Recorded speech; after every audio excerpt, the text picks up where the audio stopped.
Olá, pipoqueiros e pipoqueiras de plantão! Sejam muito bem-vindos ao Resumo Popcorn, o seu canal para análises e reviews que vão direto ao ponto, sem enrolação. Preparem a tiara e o machado, porque a Rua do Medo nos leva de volta a Shadyside para a noite mais sangrenta do ano, o baile de formatura de 1988 em Rua do Medo, Rainha do Baile. Será que este novo capítulo da franquia consegue manter a coroa ou acaba caindo do trono? Antes de mergulharmos nos corredores ensanguentados de Shadyside High, já sabe o que fazer. Se inscreva no canal, ative o sininho para não perder nenhuma análise e deixe seu like se você também é fã de um bom slasher. Lançado em 23 de maio de 2025 na Netflix, Rua do Medo, Rainha do Baile é o quarto filme da popular franquia baseada nos livros de R.L. Stine. Desta vez, somos transportados para o ano de 1988, antes dos eventos da trilogia original, em mais um capítulo autônomo que explora os horrores de Shadyside.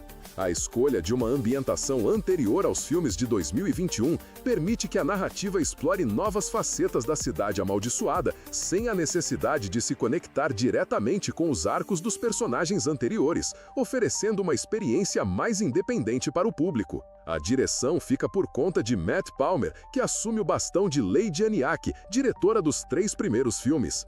Esta mudança na liderança criativa é um ponto crucial para a avaliação do filme, pois a trilogia original, sob a batuta de Jeniak, foi aclamada pela crítica e pelo público, alcançando o status de Certified Fresh. A transição para um novo diretor pode influenciar significativamente o tom, a execução e a recepção da nova produção, estabelecendo uma expectativa de que o filme se diferenciará de seus predecessores. O elenco conta com nomes como India Fowler no papel da protagonista Laurie Granger, Susannah Son como sua melhor amiga Megan Rogers, Fina Straza como a rival Tiffany Falconer e veteranos como Catherine Waterston e Chris Klein. A trama nos apresenta Laurie Granger, uma jovem que busca reescrever sua história e superar o passado sombrio de sua família, onde sua mãe foi acusada de assassinar seu pai. Ela decide concorrer à cobiçada coroa de Rainha do Baile, mas a competição logo se transforma em um pesadelo sangrento quando as candidatas começam a desaparecer e serem brutalmente assassinadas por um misterioso assassino mascarado. Esta premissa clássica de slasher, centrada em um evento social de alto risco e uma protagonista com um passado problemático, estabelece o cenário para o terror que se desenrola. A motivação de Laurie para buscar a coroa, ligada à sua tentativa de se desvencilhar de um estigma familiar, adiciona uma camada de drama pessoal à fórmula de horror. Um dos pontos que Rainha do Baile tenta explorar é a nostalgia dos anos 80. O filme é ambientado em 1988, uma mudança em relação ao livro original de 1992, buscando capturar a essência daquela década com uma trilha sonora repleta de hits e uma atmosfera que remete a clássicos slashers que filmes adolescentes da época. Referências visuais e sonoras, como a música White Wedding de Billy Idol em uma montagem inicial ou a exibição de Phantasm 2 em um cinema, são incorporadas para imergir o público na era.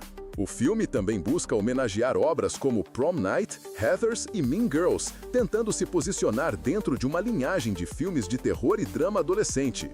No entanto, a execução dessa nostalgia é um ponto de discórdia entre os críticos. Enquanto alguns apreciam a tentativa de homenagear filmes como Prom Night e Heathers, muitos apontam que a estética parece forçada, com músicas que preenchem o silêncio sem real utilidade e uma sensação muito Gen Z para um filme dos anos 80. A dependência de marcadores superficiais dos anos 80, como a trilha sonora Stranger Things-esque dos Newton Brothers, em vez de uma integração genuína do espírito da época, sugere uma tendência mais ampla no horror moderno de capitalizar a nostalgia, sem profundidade temática ou visual. Isso pode levar a uma desconexão significativa entre a intenção dos cineastas e a percepção de autenticidade do público, contribuindo para uma recepção menos favorável. A cinematografia é descrita como opressoramente escura e blandamente filmada, o que compromete a imersão na época e a visibilidade dos detalhes de produção. Rua do Medo, Rainha do Baile, teve uma recepção crítica bastante divisiva, mas majoritariamente negativa. O filme estreou com uma pontuação de 48% no Tomatometer do Rotten Tomatoes, tornando-o o primeiro podre e o de menor pontuação da franquia.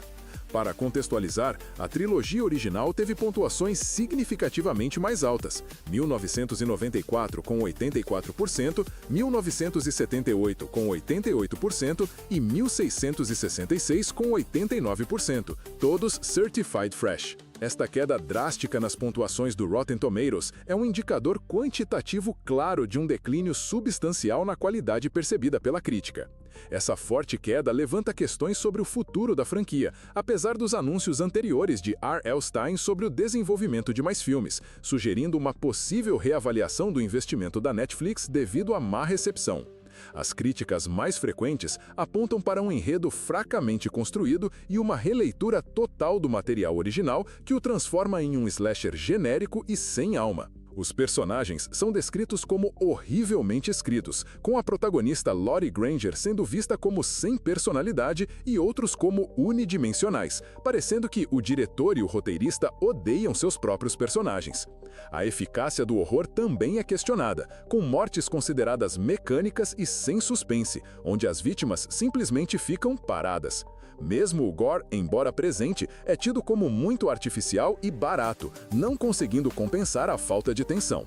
Apesar das duras críticas, alguns espectadores e críticos encontraram diversão no filme, elogiando-o como um slasher divertido que não se leva muito a sério e que oferece um fator gore divertido. A curta duração de 90 minutos é vista como um ponto positivo, e alguns destacam a trilha sonora e o elenco, apesar das ressalvas sobre a atuação. A contradição entre o filme ser um slasher divertido e ter mortes mecânicas sem suspense sugere que seu valor de entretenimento pode derivar de elementos mais superficiais, como o estilo camp, o ritmo rápido ou a presença de gore pelo gore, em vez de um horror bem elaborado. Isso pode indicar uma desconexão entre as expectativas críticas para a eficácia do gênero e o prazer do espectador casual com um entretenimento mais leve. Atenção, pipocas! A partir de agora, vamos entrar em território de spoilers. Se você ainda não assistiu ao filme e não quer saber os detalhes da trama, a identidade dos assassinos e o final, este é o momento de pausar o vídeo, assistir ao filme e voltar depois. A grande reviravolta de Rainha do Baile é que não temos apenas um, mas múltiplos assassinos. Inicialmente, somos levados a crer em um único perseguidor, mas logo é revelado que há dois assassinos à solta. O primeiro a ser desmascarado é Dan Falconer, o pai de Tiffany e professor da escola. Sua motivação? Simplesmente garantir que sua filha Tiffany ganhasse a coroa de rainha do baile, acreditando que ninguém se lembra dos detalhes, apenas do vencedor. Esta revelação subverte a expectativa de um único assassino, um tropo comum em filmes slasher, adicionando uma camada de complexidade à trama. Mas a surpresa maior vem com a revelação da segunda assassina, Nancy Falconer, a mãe de Tiffany. E o mais chocante é que a própria Tiffany está ciente e envolvida nos planos, tornando os assassinatos um assunto de família Falconer. A motivação de Nancy é ainda mais pessoal e sombria. Ela confessa ter matado o pai de Lori Granger no passado por ciúmes, pois ele a havia deixado pela mãe de Lori. Para Nancy, os Falconer representam a glamurosa Sherry Side, e a vitória de Tiffany era essencial para manter essa fachada, especialmente com Lori, a Granger amaldiçoada. A participação de toda a família Falconer nos crimes adiciona uma ironia sombria à narrativa, elevando o conflito de uma simples competição escolar para uma vingança geracional e uma luta por status social. O filme não economiza no gore, com mortes brutais e criativas, embora alguns críticos as tenham considerado muito artificiais. Vemos vítimas sendo desmembradas, eletrocutadas, com o rosto cortado por machado e até um namorado de Tiffany sendo atingido por um cortador de papel e Tyler, o namorado de Lori, com uma faca no crânio. A descrição detalhada dessas mortes serve para satisfazer a expectativa do público do gênero slasher, que busca cenas de violência explícita, mesmo que a execução não seja sempre convincente. A jornada de Lori Granger é central para o filme.